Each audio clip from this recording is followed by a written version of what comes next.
নিজেকে ভালোবাসতে ভুলে গেলে বাকি সব ভালোবাসাই একসময় অর্থহীন হয়ে যায়।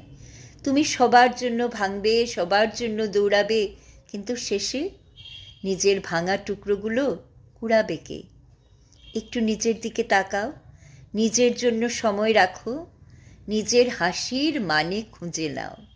জানো, তোমার সুখ না থাকলে তোমার দেওয়া ভালোবাসাও একদিন মলিন হয়ে যাবে। নিজের জন্য বাঁচাটা স্বার্থপরতা নয়, এটা বেঁচে থাকার প্রতি দায়বদ্ধতা।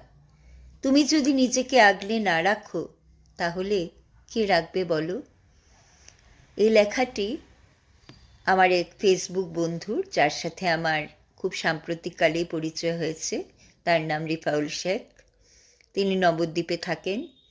তিনি সর্বধর্ম সমন্বয়ে বিশ্বাসী, বিশ্ব মানবতাবাদে বিশ্বাসী, একজন নিপাট ভালো মানুষ, খুব ভালো মনের মানুষ।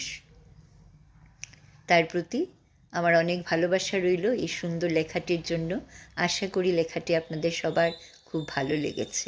ধন্যবাদ।